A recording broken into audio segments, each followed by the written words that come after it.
नमस्कार, news now में आप सभी का स्वागत है। मैं हूं आपके साथ में बैजू अग्रवाल। जैसा कि आप सभी जानते हैं कि हम हर हफ्ते हेल्थ से रिलेटेड कार्यक्रम करते हैं, जहां पर हम हमारे स्टूडियो में अलग अलग नर्सिंग होम और हॉस्पिटल के डॉक्टर्स को हमारे स्टूडियो में बुलाते हैं और आपके समस्याओं का हल ढूंढने की हम कोशिश करते हैं। हम आपको बता दें कि फिजियोथेरेपी ट्रीटमेंट के क्षेत्र में एक ऐसा एक नाम है जिसके बारे में जो है लोग जानते तो हैं, लेकिन फिजियोथेरेपी के बारे में बहुत डिटेल्स जानकारी जो है लोगों के पास नहीं रहती है। और यही वजह कि आज हम इसी विषय को लेकर चर्चा करने के लिए डॉक्टर थिनले दौरजी लेप्चा साहब को हमने हमारे स्टूडियो में बुलाया है। डॉक्टर साहब न्योटिया गेटवेल में फिजियोथेरेपिस्ट डिपार्टमेंट के इंचार्ज हैं और आज हम उनसे जो है फिजियोथेरेपी के बारे में जो है बहुत डिटेल्स में बातचीत करेंगे। ट्रीटमेंट के साथ ही साथ अब जो है जीवन शैली में जो परिवर्तन आ रहा है, उसके कारण कहीं न कहीं फिजियोथेरेपी की मांग भी जो है काफ़ी बढ़ती जा रही है। लेकिन कभी कभी हमने देखा है कि गलत फिजियोथेरेपी के वजह से रोगियों को काफ़ी नुकसान हो जाता है। तो डॉक्टर साहब, मैं आपसे सबसे पहले तो ये जानना चाहूँगा कि एज ए फिजियोथेरेपिस्ट का क्या रोल और रिस्पॉन्सिबिलिटी होती है डॉक्टर साहब? पहले तो फिजियोथेरेपी का मतलब क्या रहता है। एक हेल्थ केयर प्रोवाइडर है, मेडिकल ब्रांचेस से आते हैं और इसमें इनका रोल एकदम सोसाइटी में रोल एंड रिस्पॉन्सिबिलिटी बहुत ज़्यादा रहता है। बिल्कुल। स्पेशली आपका ये कोविड के बाद, आपका ये कोविड का महामारी के बाद बहुत सारा अवेयरनेस थोड़ा फैल गया। और जैसे एक बीमारी आ गया, कोई भी रिलेटेड बीमारी का कोई भी एज रिलेटेड का, जो कि हेल्थ रिलेटेड कंडीशन जो पेशेंट आता है, उसका जो अब इंजरी के कारण बा कोई डिजीज़ के कारण अपना डेली लाइफ एक्टिविटीज़ कुछ भी नहीं कर पाते हैं। जैसे कभी कभार दर्द के कारण भी मूवमेंट कम हो जाता है और फिज़िकल एक्टिविटी कम होने से भी कम हो जाता है। तो इसी तरह आपका डेली एक्टिविटीज़ डेली एक्टिविटीज़ नहीं कर पाते हैं अपने जो जितना भी पेशेंट्स और जो लोग। और इसी को देख के हम लोग इंडिविजुअली फिजियोथेरेपिस्ट इंडिविजुअली पेशेंट को डायग्नोसिस भी करते हैं, असेसमेंट करते हैं, ठीक है। और उसके बाद एक ट्रीटमेंट प्रोटोकॉल फॉर्मेट करते हैं कि क्या एक्सरसाइज देना चाहिए, क्या ट्रीटमेंट देना चाहिए। पहले एक बार सिम्टम देख के और कुछ भी रेलिवेंट आपका टेस्ट वगैरह हो गया, जैसे MRI वगैरह हो गया, ये सब देख के हम लोग एक प्रॉपर एक्सरसाइज का प्रोटोकॉल बना के हम लोग थेरेपी प्रोवाइड करते हैं। बिल्कुल। और जैसे कि कॉमन एग्जांपल आपका कमर का दर्द, कोई कमर का दर्द आ गया, जो कमर पेशेंट डॉक्टर अगर कंसल्टेंट और न्यूरोसर्जन ऑर्थोपेडिशियन भी कभी डायरेक्टली पेशेंट भेजता है। उसमें क्या होता है कि न्यूरोसर्जन अगर कमर का कभी कभार इतना PIV जो डिस्क का प्रॉब्लम बोलते हैं, उसमें क्या होता है कि आपका ज़्यादा सीवियर प्रॉब्लम हो जाता है, जिसमें कि सर्जरी का दरकार हो जाता है। अगर सीवियर प्रॉब्लम में अगर सर्जरी कर देते हैं कुछ फाइनल डिस्कशन करके, अगर उसमें आपका बैक पेन उतना सीवियर नहीं है कि थोड़ा सा अक्यूट केसेस में है, तो वो लोग दवाई के अलावा फिजियोथेरेपी पास भेज देते हैं। तो उसी हिसाब में हम लोग को प्रॉपरली डायग्नोसिस करना है, देखना है कि क्या ज़रूरत होगा। तो उसी हिसाब से मसल जो भी है, मसल स्ट्रेचिंग और मसल स्ट्रेंथनिंग और करेक्ट पोस्चर थोड़ा सा हम लोग एजुकेशन देके और ट्रीटमेंट प्रोवाइड करते हैं। डॉक्टर साहब, हमने देखा कि सिलीगुड़ी के अधिकांश हॉस्पिटल में जो है फिजियोथेरेपिस्ट का डिपार्टमेंट नहीं रहता है। करेक्ट। बिल्कुल, कई सालों से हमने देखा कि है नहीं। फर्स्ट टाइम हमने देखा कि न्योटिया गेटवेल में जो है एक स्पेसिफिक डिपार्टमेंट फिजियोथेरेपिस्ट के लिए बना है। तो आप लोग किन किन फील्ड में अपना ट्रीटमेंट दे रहे हैं, और अगर हम बात करें फैसिलिटीज़ और सर्विस की, तो क्या प्रोवाइड करवा रहे हैं आप लोग न्योटिया गेटवेल हॉस्पिटल में? देखिए, हम लोग का सर्विस और जो भी हम लोग का कौन से फील्ड में हम लोग का फिजियोथेरेपी अप्लाई करते हैं, वो दोनों इन सर्विस में होता है हॉस्पिटल का, और जो भी बाहर से पेशेंट आता है हम लोग के पास OPD में, तो दोनों का ट्रीटमेंट हम लोग प्रोवाइड करते हैं। जैसे कि एक अभी फ़िलहाल में हम लोग का एक यूनिट खुला है जो कि न्यूरो रिहेबिलिटेशन, वो थोड़ा बाद में हम विस्तार से बताएंगे। जी। तो न्यूरो रिहेबिलिटेशन, उसके बाद आपका ऑर्थोपेडिक केसेस, जितना भी ऑर्थो केसेस आप कभी कभार डायरेक्टली पेशेंट डॉक्टर जो भी ऑर्थोपेडिशियन भेजते हैं, और कभी कभार सीधा फिजियोथेरेपी के पास आ जाता है। वही ऑर्थोपेडिक केसेस माने सब आपका कमर दर्द, नेक गर्दन का दर्द, और कोई भी मसल इंजरी हो गया, तो वही सब कंडीशन में हम लोग देखते हैं। और जैसे कि फिजियोथेरेपी में जो आपका दूसरा इम्पोर्टेंट फील्ड रहता है कि आईसीयू से भी स्टार्ट हो जाता है फिजियोथेरेपी। आईसीयू से? यस। तो वहाँ क्या होता है आपका, जैसे आप कोई भी सीरियस केस हो गया पेशेंट, जहाँ पर आपका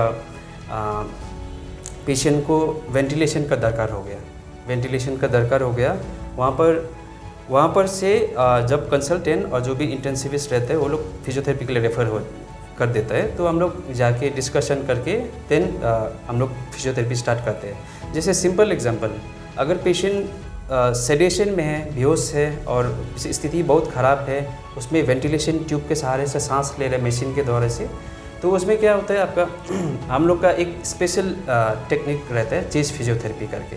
वो स्पेशली आईसीयू में अप्लाई होता है, जहाँ पर आपका लंग्स से कैसे आपका बलगम सब निकाल के, ठीक है, निकाल के आपको पेशेंट को थोड़ा हेल्प कर सकते हैं। ये भी क्या फिजियोथेरेपी का पार्ट है? हाँ, it's a part of physiotherapy, जो चेस्ट फिजियोथेरेपी कहलाते हैं। उसके अंडर में बहुत सारा आपका एक टेक्निक्स रहते हैं। चेस्ट फिजियोथेरेपी में आपका जितना भी हम लोग पेशेंट वेंटिलेटेड है, उसमें से हम लोग टेक्निक अप्लाई करके आपका बलगम निकालेंगे। तो बलगम ये सब निकालने से पेशेंट को थोड़ा सांस लेने में ईजी रहता है, और वेंटिलेशन का जो जितना भी सपोर्ट रहता है वो थोड़ा सा कम हो जाता है, कि पेशेंट वेंटिलेशन से थोड़ा धीरे धीरे जल्दी निकल पाता है। तो इसी तरह से हम लोग का जो कंट्रीब्यूशन है आईसीयू में से होता है। और आईसीयू में हम लोग का लिम्ब एक्सरसाइज हो गया आपका, उसके बाद जितना भी मोबिलाइजेशन ये सब टेक्निक अप्लाई होता है। एंड द सेकेंड सर्विस हम लोग के जैसे पीडियाट्रिक में भी होता है, पीडियाट्रिक और न्योनेटल मानिए आपका अभी अब 2-3 दिन 4 दिन जितना भी जिसका आईसीयू में एडमिशन का दरकार हो जाता है, अभी न्यू बॉर्न बेबी है सबका, तो उसमें भी थोड़ा सा हम लोग का स्पेशल टेक्निक है, जो कि बच्चे जो भी जन्म हुआ है उसका, उसमें भी हेल्पफुल रहता है। उसके बाद आता है हम लोग का डिपार्टमेंट में जो वुमेंस हेल्थ भी हो जाता है। वुमेंस हेल्थ में क्या आता है आपका, जो भी प्रेग्नेंट लेडी है, ठीक है, प्रेग्नेंट लेडी है तो हम लोग उनका भी एक अगर हम trimester wise, first trimester, second trimester, third trimester, so उसी हिसाब से हम लोग एक्सरसाइज और एजुकेशन प्रोवाइड करते हैं। कैसे लेटना है, कैसे सोना है, कैसे एक्सरसाइज करना है, ठीक है। और आफ्टर पोस्ट डिलीवरी के बाद भी हम लोग एक्सरसाइज देते हैं। एंड फोर्थ आपका जो सर्विस रहता है, एक जीरियाट्रिक बोलते हैं, जीरियाट्रिक, ठीक है। उसमें क्या आता है, बुरुस्कल जो जितना भी ओल्ड एज रिलेटेड का भी हम लोग एक्सरसाइज प्रोवाइड करते हैं। देन आप आ गया पोस्ट ऑपरेटिव केसेस, ऑपरेशन के बाद एग्जाम्पल मान लीजिए आपका घुटना का सर्जरी हो गया, हिप का सर्जरी हो गया, स्पाइन का सर्जरी हो गया, कोई स्ट्रोक हो गया, स्ट्रोक का ऑपरेशन क्रेनियोटोमी होने के बाद फिजियोथेरेपी रेफर हो जाता है। तो वहीं से हम लोग का आईसीयू से स्टार्ट फिजियोथेरेपी हो जाता है। उसके बाद कहना चाहता हूँ कि जैसे ये कार्डियक केसेस, दिल का जो बीमार रहता है ना, अच्छा, दिल का बीमार कभी कभार स्टंट डालना ज़रूरत लगता है, और ऐसे भी जो बाईपास सर्जरी जो हार्ट का किया जाता है, वेल्व रिप्लेसमेंट, ये सब कॉमन माने एक थोड़ा सा इम्पोर्टेंट टॉपिक है। ये सब में भी हम लोग का इम्पोर्टेंट रोल रहता है। फिजियोथेरेपी कैसे एक्सरसाइज करना है, कब करना है, कब तक करना है, कितना सीढ़ियाँ चलना है, तो इसी से अगर हम लोग वो लोग पेशेंट प्रॉपरली गाइड लेके जाएंगे तो this will be helpful for them.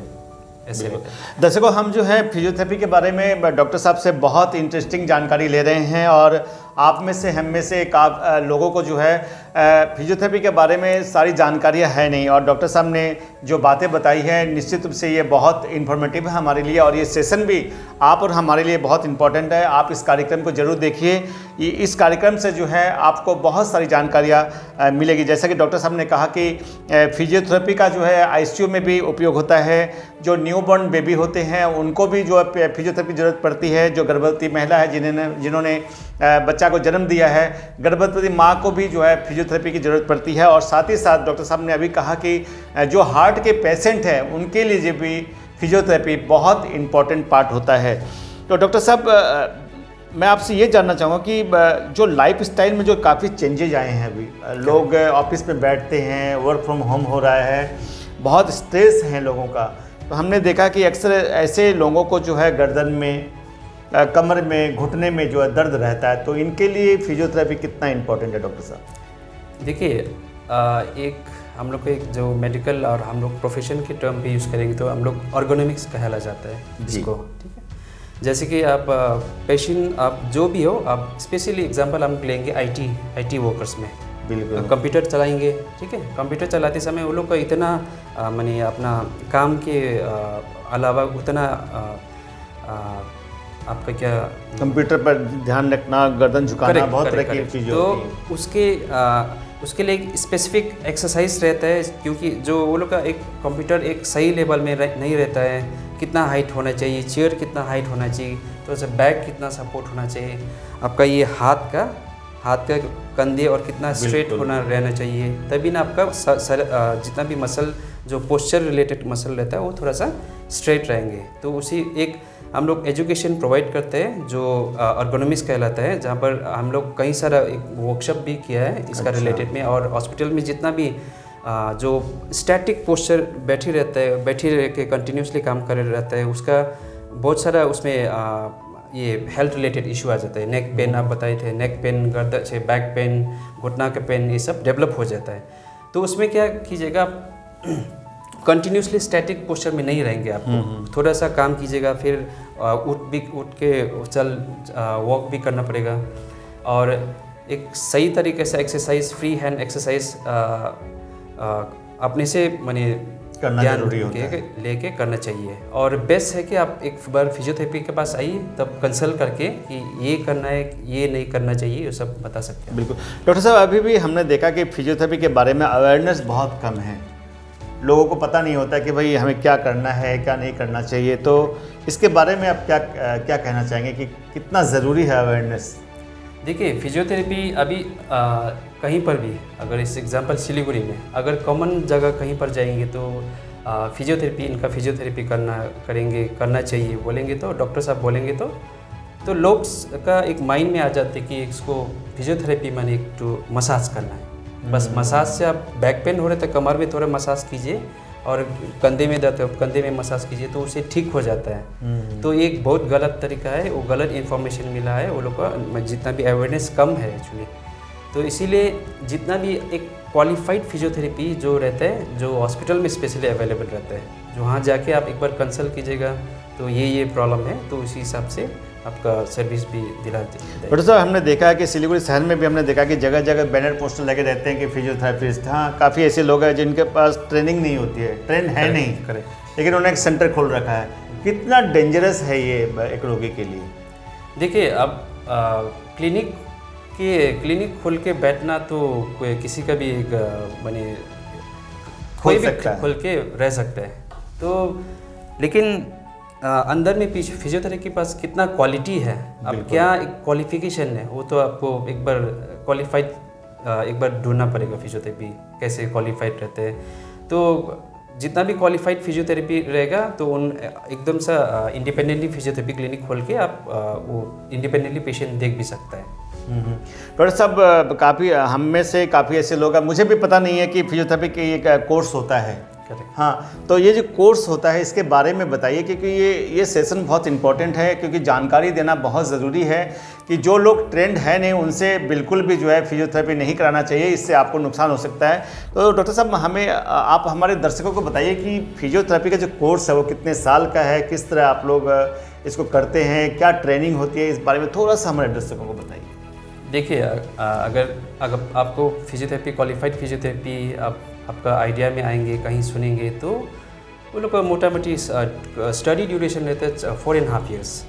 तो आपका मोटा मोटी MBBS की तरह ही आपको स्टडी करना पड़ेगा। आप गुड क्वालिफाइड, आप एक प्रॉपर यूनिवर्सिटी से अगर ऑथेंटिक यूनिवर्सिटी पढ़ेंगे तो उसके बाद उसमें आपका 4 ईयर्स आप स्टडी रहेगा। उसके बाद 6 मंथ्स के लिए इंटर्नशिप जाएंगे, तो उसके बाद आप बैचलर ऑफ फिजियोथेरेपी क्वालिफाइड हो गया। तो उसमें आपने इंडिपेंडेंटली अगर he is able to see patient, then अपने से क्लिनिक भी खोल सकते हैं जी। द सेकेंड थिंग, अगर पेशेंट फिजियोथेरेपिस्ट एक स्पेशलिटी कोई फील्ड में जाना चाहता है, जैसे स्पोर्ट्स में जाएगा, स्पोर्ट्स फिजियोथेरेपिस्ट फील्ड में एकदम अगर प्लेयर कोई भी इंजरी हो जाएगा तो पहले फिजियोथेरेपी पहुँचता है वहाँ पर। तो स्पोर्ट्स फिजियोथेरेपी हो गया, जैसे न्यूरो फिजियोथेरेपिस्ट और ICU का फिजियोथेरेपिस्ट और पीडियाट्रिक फिजियोथेरेपिस्ट और न्यूरोलॉजी फिजियोथेरेपिस्ट, ऐसे और एक तरह का ब्रांच रहता है। तो उसके लिए आप फर्दर बैचलर के बाद आपको 2 साल स्टडी करना पड़ेगा। उसमें से बहुत सारे रिसर्च और स्टडी स्पेशलाइज करना पड़ेगा। यस, एक सिंगल स्पेशलिस्ट के लिए। तो इसी तरह जो क्वालिफाइड फिजियोथेरेपी एकदम सा क्वालिफिकेशन है जिसके पास, तो मोटा मोटी 7 years मोर देन दैट उसको स्टडी करना। तो दर्शकों, आप जैसा कि डॉक्टर साहब ने बताया कि एक ट्रेंड जो फिजियोथेरेपिस्ट होता है उनको 7 साल की जो है पढ़ाई करनी पड़ती है और उसके बाद ही जो है ऑफिशियली वो एक जो है ट्रेंड फिजियोथेरेपिस्ट बन पाते हैं और 7 साल का समय कम नहीं होता है। तो ये जानकारियाँ हमारे पास नहीं थी, डॉक्टर साहब ने बताई। तो डॉक्टर साहब, फिजियोथेरेपिस्ट के लिए जो है मेजर टेक्निक की अगर हम बात करें तो आप लोग क्या क्या यूज़ करते हैं? देखिए, एक तो पेशेंट का कंडीशन के हिसाब से होता है। जी जी। जैसे मेनली मेजर हम लोग का डिपार्टमेंट और जो भी हॉस्पिटल में आपका फर्स्ट तो एक्सरसाइज थेरेपी के थ्रू से करते हैं ट्रीटमेंट। द सेकेंड है आपका इलेक्ट्रोथेरेपी बोलते हैं। कोई इक्विपमेंट्स, जो भी इक्विपमेंट्स पेन रिलीफ के लिए और मसल री एजुकेशन के लिए हम लोग वो मशीन अप्लाई करके यूज़ करते हैं। और पेन दर्द कम करने के लिए और जैसे आर्थराइटिस वगैरह वो सब में अभी फ़िलहाल में हम लोग का स्पेशल एक रिसेंटली आया है लेज़र थेरेपी, वो बहुत इफ़ेक्टिव है। सो काफ़ी जो पेशेंट लोग का फीडबैक बहुत अच्छा है। और थर्ड है हम लोग का मैनुअल थेरेपी बोलते हैं, जो कि हाथ से एकदम मैनुअली सही टेक्निक यूज़ करके वो जॉइंट में और जो मसल स्टिफनेस हो जाता है इंजरी के बाद, कोई भी इंजरी के बाद, तो उसमें अप्लाई होता है। तो मैनुअल थेरेपी हो गया आपका। और दूसरा होता है लाइक अर्गोनोमिक्स, जो आप मैं पहले भी बता चुका है। अर्गोनोमिक्स का एक और पोस्चर करेक्शन, ये सब का एक पोस्चर माने एक पार्ट्स रहता है। जी। तो डॉक्टर साहब, न्यूरो रिहैब की अगर हम बात करें तो फिजियोथेरेपी का ही एक पार्ट है। क्या है न्यूरो रिहैब? देखिए, न्यूरो रिहैबिलिटेशन, अब न्यूरो रिहैबिलिटेशन का एक पोस्टर करके कोई भी न्यूरो रिहैबिलिटेशन खोल लेता है बाहर, क्लिनिक न्यूरो रिहैबिलिटेशन। लेकिन एग्जैक्टली न्यूरो रिहैबिलिटेशन क्या है? तो इसमें मेनली आपका न्यूरो रिलेटेड केस, जितना भी बीमारी और पेशेंट जो भी है, जो न्यूरो रिलेटेड का केस में हम लोग उसमें ट्रीटमेंट देते हैं। जैसे इसमें आपका न्यूरो रिहैबिलिटेशन का मेन एम्स क्या रहता है, उसमें आपका फंक्शन, पेशेंट का फंक्शन का ऊपर एक बार ज़्यादा ध्यान देते हैं, और आपका जितना भी डिसेबिलिटी आ गया उसको प्रिवेंट करना। And the second third thing is patient को जितना भी फंक्शन जो रिलेटेड में ज़्यादा इम्प्रोवाइज़ करते हैं, ताकि patient back to normal life, at least कहीं पर सोसाइटी में कहीं पर अपना काम कर सकते हैं, एडजस्टेबल जितना काम कर सकते हैं वो उतना तक हम लोग प्रोवाइड इसमें रिहैबिलिटेशन में आता है। तो प्रेजेंट समय की अगर बात करें तो न्यूरो रिहैब के लिए कौन कौन से ट्रीटमेंट अभी आप लोग के नियोटिया में अवेलेबल हैं? अच्छा, देखिए, न्यूरो रिहैबिलिटेशन टेक्निक से पहले एक बात बताना चाहता हूँ कि जैसे न्यूरो रिहैबिलिटेशन में एग्जांपल लेके बात करता हूँ। जी जी, बिल्कुल। जैसे पेशेंट कहीं कवर एक्सीडेंट के बाद हम लोग उसको ट्रॉमेटिक इंजरी, ब्रेन इंजरी हो जाता है, ठीक है, वो आईसीयू से निकलने के बाद, ठीक है, तो उसका कभी कभार आधा पैर नहीं चलता है, चारों पैर नहीं चलता है, और पूरा बॉडी पैरालिसिस रहता है, और ये सब मूवमेंट में ध्यान देता है सब जन। मेरा पेशेंट हाथ कितना उठा रहा है, पैर कितना मूवमेंट हो रहा है, लेकिन ये लोग पूछता नहीं कि खाना खा पा रहे हैं, बात कर पा रहे हैं, अच्छा, और आप कुछ बोल रहे तो आप समझ पा रहे हैं, ये नहीं पूछता है। ये नहीं पूछता। तो इसमें क्या होता है, तो हम लोग शुद्ध फिजियोथेरेपी से नहीं होता है न्यूरो रिहैबिलिटेशन, इसको एक होलिस्टिक अप्रोच बोलते हैं, एक टीम वर्क रहता है। इसमें क्या होता है, आपका सबसे न्यूरोलॉजिस्ट रहता है, न्यूरो सर्जन लोग गाइड भी करते हैं, उसके बाद फिजियोथेरेपिस्ट, ऑक्यूपेशनल थेरेपिस्ट, और जितना भी साइकोलॉजिकल रिहैब भी ज़रूरत रहता है, और ऑर्थोटिस एंड प्रोस्थेटिस, और एक डाइटिशियन का भी ज़रूरत। एक टीम, प्रॉपर टीम रहता है। जैसे एक ट्रॉमेटिक जो एग्जांपल दिया है, उसमें क्या होता है, आपका लिम्ब पैरालिसिस के अलावा पेशेंट बोल नहीं पाता है, खा नहीं पाता है, तो उसका एक स्पीच एंड सोलो थेरेपिस्ट का दरकार रहता है। सेकेंड थिंग, आपका कॉग्निटिव बोलते हैं, पेशेंट को समझ नहीं आता है और बात रिप्लाई नहीं कर पाता है, तो ये सब एक कॉग्निटिव ट्रेनिंग का ज़रूरत भी होता है, जो ऑक्यूपेशनल थेरेपिस्ट और फिजियोथेरेपिस्ट भी करते हैं। और तो ये सब मेरा कहने का मतलब, ये सब मिला के इसी को एक टर्म दिया जाता है न्यूरो रिहैबिलिटेशन। तो कब न्यूरो रिहैब की ज़रूरत पड़ती है और क्यों? देखिए, न्यूरो रिहैबिलिटेशन कोई भी न्यूरोलॉजिकल केस ये स्ट्रोक केस हो गया, पार्किंसनिज्म और कोई भी पेरिफेरल नर्व इंजरी, जो भी न्यूरो रिलेटेड केस को एकदम अगर तुरंत सब अक्यूट केस से अगर उनको न्यूरो रिहैब में भर्ती और कंसल्ट करेंगे तो और अच्छा रहेगा। तो न्यूटिया में इस समय न्यूरो हेल्थ से संबंधित आप लोग के पास में क्या क्या फैसिलिटीज़ हैं और क्या क्या इक्विपमेंट्स प्रोवाइड करवा रहे हैं, आप लोग फैसिलिटी प्रोवाइड करवा रहे हैं? अभी न्यूरो रिहेबिलिटेशन न्यूटिया में स्पेशली हम लोग का स्पेशल मेजर जो इक्विपमेंट्स है टिल टेबल कहला जाता है, जहाँ पर एकदम टिल टेबल जो कि पेशेंट को पूरा खड़ा करके जो पेशेंट खड़ा नहीं हो पाते हैं और चल नहीं पाता है उसको सब पूरा सपोर्ट चाहिए, 4 जन 5 जन आदमी सपोर्ट चाहिए, ये सब आदमी और जब आईसीयू से बाहर निकलेंगे और पूरा बॉडी पैरालिसिस है उसको हम लोग पूरा टेबल में सुला के और पूरा प्रॉपर स्ट्रैप ये सब दे के वो स्टैंडिंग करवाता है। तो स्टैंडिंग का और स्टैंडिंग से क्या होता है वो सब में बहुत सारा बेनिफिट्स रहता है।